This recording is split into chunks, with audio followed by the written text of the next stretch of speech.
Hello. Can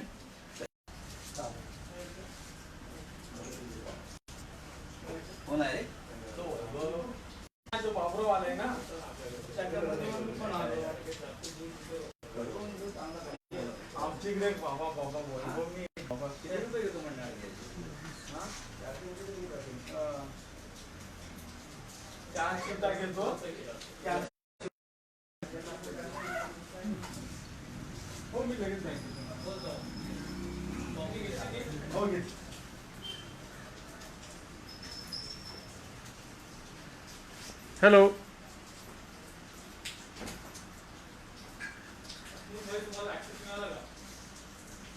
Access now, but the link is slow.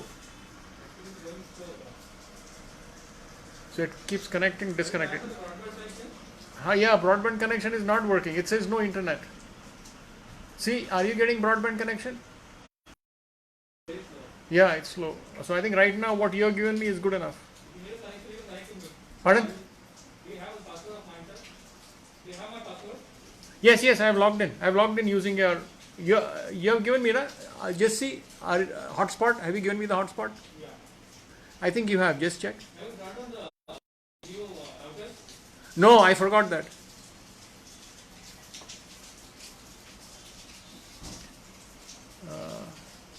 Okay, okay, great. Okay, they are able to hear me. Hi everybody, this is Hasmukh. Sorry for the confusion.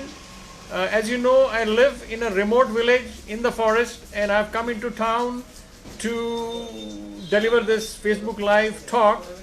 But in town there have been heavy rains since yesterday. There is no electricity, and internet networks are also not working. So we have done some jugaad, and I am using the hotspot of my friend, of the only network that is working right now, which is Jio. And this network again is not at its best, so the connection might get disconnected and connected. Okay. So introducing myself, I am Hasmukh Sapnawala. I used to be a consultant for emerging technology, and in my job I did work with some of the most leading scientists in the world. So I worked on the world's first internet bank. I worked on the world's first pilot for video on demand, the set-top box for your TV broadcast that you see right now, and many other projects.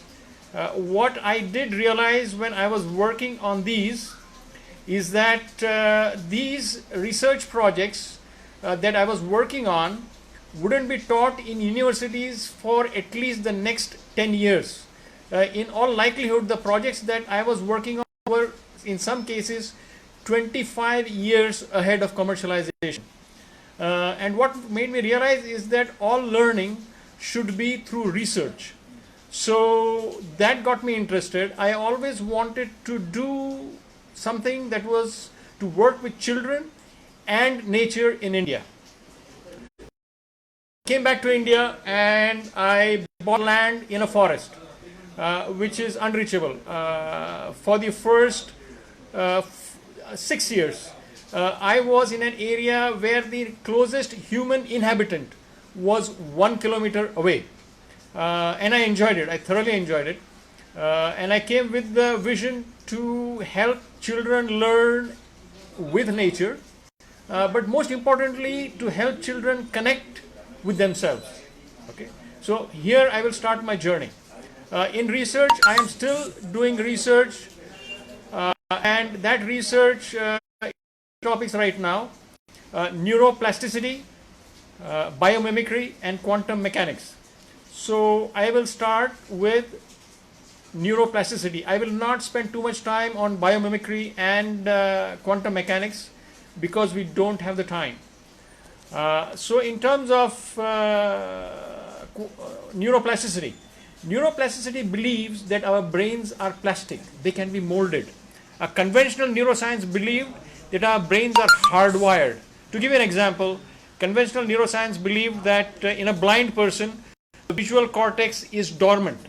while neuroplasticity believed that in a blind person, the visual cortex is taken over the sense of hearing and the sense of touch. That's why a blind person has a keener sense of hearing and a keener sense of touch. But conventional neuroscientists ostracize these people. However, because there was no empirical proof, until there was a technology called fMRI, functional magnetic resonance imaging. When that came up, it showed when somebody did something, in which part of the brain that signal was triggered. And they did find that in a blind person, when there is a slight touch, it triggers the visual cortex in the brain. So they knew that neuroplasticity works. Now I will not go into too much of detail. All I want to say is that a child, a fetus, when at birth, has all the nerve cells it will ever need for its entire life. And that is 200 billion. We are born with 200 billion nerve cells. Okay? And they are all blank. And I'll explain. The human mother is on 2 feet, unlike all other mammals, most mammals, where the mother is on 4 feet. So other than humans, the mother, which is on 4 legs, has a wider pelvis and a wider birth canal. So I will use the example of a giraffe. A baby giraffe is born at a height. The mother does not bend to give birth. So that baby giraffe falls from that height. It survives the fall. And as soon as it is born and on the ground, the mother kicks it so that it can get on its feet and have its first feed. Again, for the feed, the mother does not bend down on the ground. The baby giraffe has to keep standing and then have its first feed. As soon as it has had its first feed, it has to start running. Otherwise, the predators will get it. So that is the level of development of the brain of a baby giraffe, of a just born, newly born giraffe. While in the case of a human fetus, if those 200 billion nerve cells were even reasonably developed, the brain, the head, would not fit through the birth canal. That's why in most cases, the baby is born head first, which means that if the head can fit through the birth canal, the rest of the body can fit. Also, the skull of a baby, of a fetus, is a cartilage. It is not a bone, so that it is flexible and can fit through the birth canal. Only thing that a human baby can do is input and output. It can feed and it can shit and piss. It has no other or very minimal other capabilities, including sight. Even in sight, it can only recognize contrast. It cannot see images clearly. Okay? And it has been found, so they have tracked the number of brain cells a baby has at birth. You know, whenever some fetuses have died at birth and their bodies have been donated to science, they have calculated how many brain cells there are. And then over a period of time, they have kept on calculating based on the brains donated to science, based on age of the person, how many cells are left. And what has been found, that by the age of 10, in today's world, only % of the brain cells remain, which means that from 200 billion at birth, by the age of 10, only 100 billion remain. We lose 50% because of lack of stimuli. Okay? And after the age of 10, they normally remain at that 100 billion level. So my goal, my personal endeavor right now, is to create a learning environment where we maximize the stimuli that a child can get, and we try and preserve as many of the brain cells as possible. To do that, we have to create an environment where children have a freedom to perceive their own passion. Okay? So let me give an example. I would have loved to make this session interactive, but because of that capability not being there, I'm just going to breeze through some of the sessions that I would do in interactive manner. So how many senses do we have? How many sense organs do we have? We have 5 sense organs, which are the eyes, sense of seeing, sense of sight, the ears, sense of hearing, nose, sense of smell, tongue, sense of taste, 5 sense, and then we have 5 organs. Motor organs are organs that we willfully. What are the 5 motor organs? So 5 motor organs are lips. You can see my lips moving. We have the hands that we can willfully move. We have the legs that we can willfully move. We have the anus. That's how we can control when we go to the toilet. And we have the sex organs. So these are the 5 motor organs that we can willfully move. So sense organs and 5 motor organs, 10 in total. Today we have these so-called high-end international schools that tout that they have multimedia in every classroom and internet in every classroom. So in this classroom there is a child, and the most beautiful rose is shown on the screen. How many of the 10 organs, the 5 sense organs and 5 motor organs, how many of the 10 organs are used in this scenario for a child? As you will see, only one, only the sense of sight. None of the others are used. So we are only giving them 10% of the input, and again they will get 10% of the input if they can see every detail that has been projected on the screen, like the petals, the color and the shape and so on. So our children, we are giving them 10% of the stimuli that they should get. So instead of having a child sit in such a classroom, I take this child into the wilderness. For example, I live in the forest environment. So I take this child into the forest environment outside and show this child a wild flower. Okay, actually, how many of these sense organs are used? You will see the child can see the flower. The child can smell the flower and the environment which it is growing. The child can listen to the wind, the birds, and so on, which is there in the environment that this plant is growing. The child can taste the petals, the child can taste the roots, the child can even taste the roots of this, and the child can feel. So all the 5 sense organs are used. The lips, in the process of tasting, the lips are used, the hands are used, and the legs are used. 8 out of 10.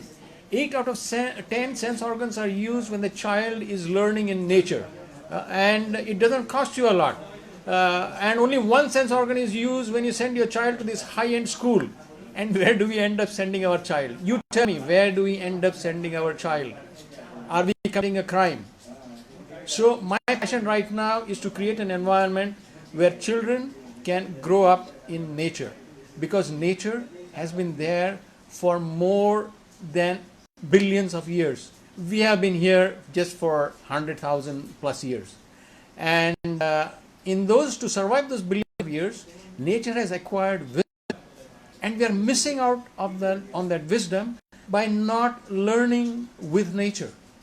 Okay, so that is where I would like to stress upon, is that if we really want to pass on the wisdom, not pass on actually, let the children gain wisdom, we have to raise them in nature. Okay, that is one.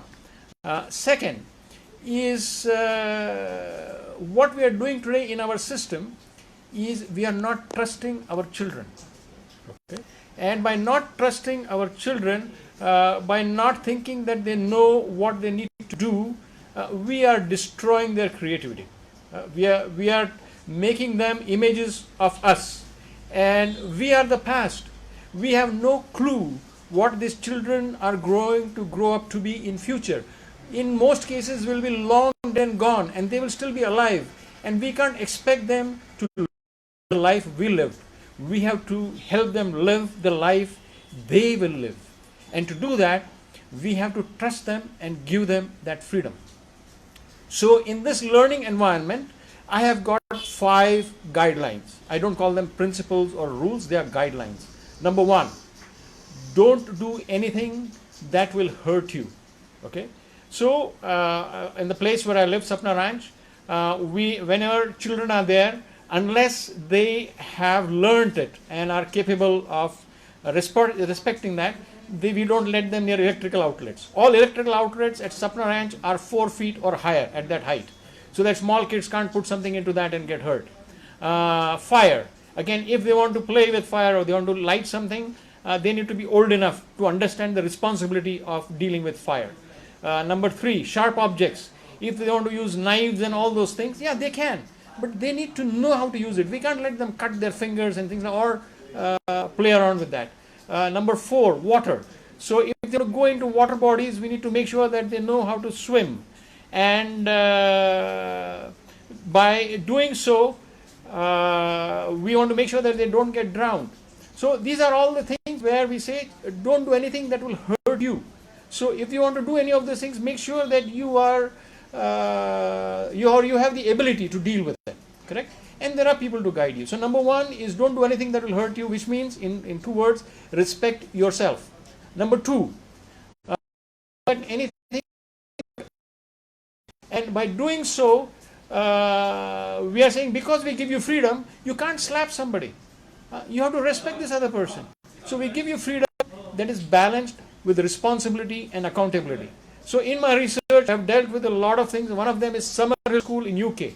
That also gives freedom. But they say when we give you freedom, freedom is not a license. It has to be balanced. So respect yourself, respect others. Number 3 is called forgiving design. Everybody makes mistakes. And today, the world is punishing mistakes, whether it be in school or in the office. It is a crime. Punishing mistakes is a crime. And I want everybody to know that unless we make mistakes in our own ways, we will not learn, we will not grow. Growth happens through mistakes. If you try something new, things might go wrong. Like nobody is successful 100% of the time. Okay. For example, even evolution, nothing is born perfect. That's why if anything is born perfect, then it stops evolving. So if you think that something is perfect, you cannot improve it anymore. That's the end. It's finished. It's dead. Okay. If you want to be alive, then learn from mistakes. There is a saying, one who does not make mistakes is taking instructions from someone who does. Okay. So mistakes are part of growing. Mistakes are part of learning. Okay.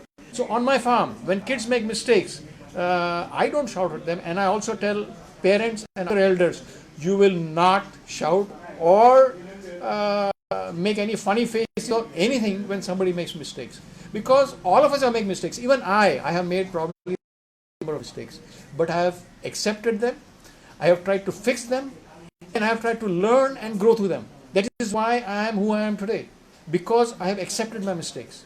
And I would expect that all parents and adults and teachers create an environment where mistakes are not punished, they are treated and respected as one of the processes in the part of learning. Okay.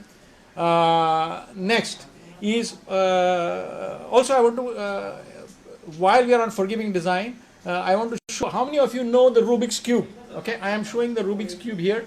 Okay, you can see this is a typical Rubik's Cube where all the sides are the same color. Okay, and this is a Rubik's Cube where the sides are not matched. Okay, in today's system, this is seen as a problem. Okay, while this is seen as a solution. And that is what we are making our children go through. Either you be an engineer or doctor, you pass the exam that everybody else gives, and if you pass that exam, if you are the same as somebody else, you are successful. Okay? Versus if you don't give that exam and you just do what you want to do, you do what you like, you are a failure. This is wrong. This is a crime. Okay? And let me explain. We are all born unique. We are all born like this. We are all born like this. There is nothing wrong with being like this for the rest of our lives. Our children like this. This is wrong. Stop it if you can. Okay? So, in general, our uniqueness has to be maintained. And here I will give an example. Michelangelo, one of the greatest sculptors of the Renaissance period. I don't know how many of you know Michelangelo, but he created lifelike images, sculptures, from a single rock of marble. And he was asked, how do you create these images? How do you create sculptures? And Michelangelo says, I don't. The masterpiece is there in the rock. I only take out the portion that does not belong to the rock. That is garbage. I only take out the garbage and the masterpiece reveals itself. Okay? So we are all born like this. We are all born like this. Unique and a masterpiece. Okay? But we add all the garbage on our poor children. We put them through tuitions. We make them give exams. We make them learn through textbooks instead of practical. And we make them like this. A rock. We put so much garbage on them that in the end, they're rocks that are celebrated. I mean, what gives us the right to celebrate rocks? We should be celebrating masterpieces. Every child is born a masterpiece. Our job is to let them be a masterpiece for the rest of their life. And the society is miserably flailing at this task. It is in dismay that I make this statement. So what should we do? We have to create an environment where it is okay to make mistakes, where it is okay to be different, where it is okay to follow your passions, not your parents' dreams. I will give you an example, several examples, but I'll just give one here. I was speaking with a person, with a mother, and she told me she has a son, and I asked her what is the dream of her son, and she said, to hell with the dream of my son.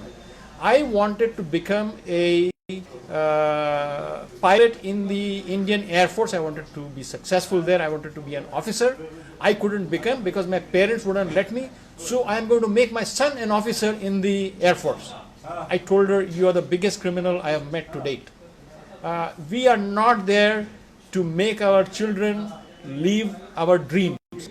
They are not our slaves. They are our masters. And to do that, we have to let them live their dream, not our dream. And first thing is to let them live their dream.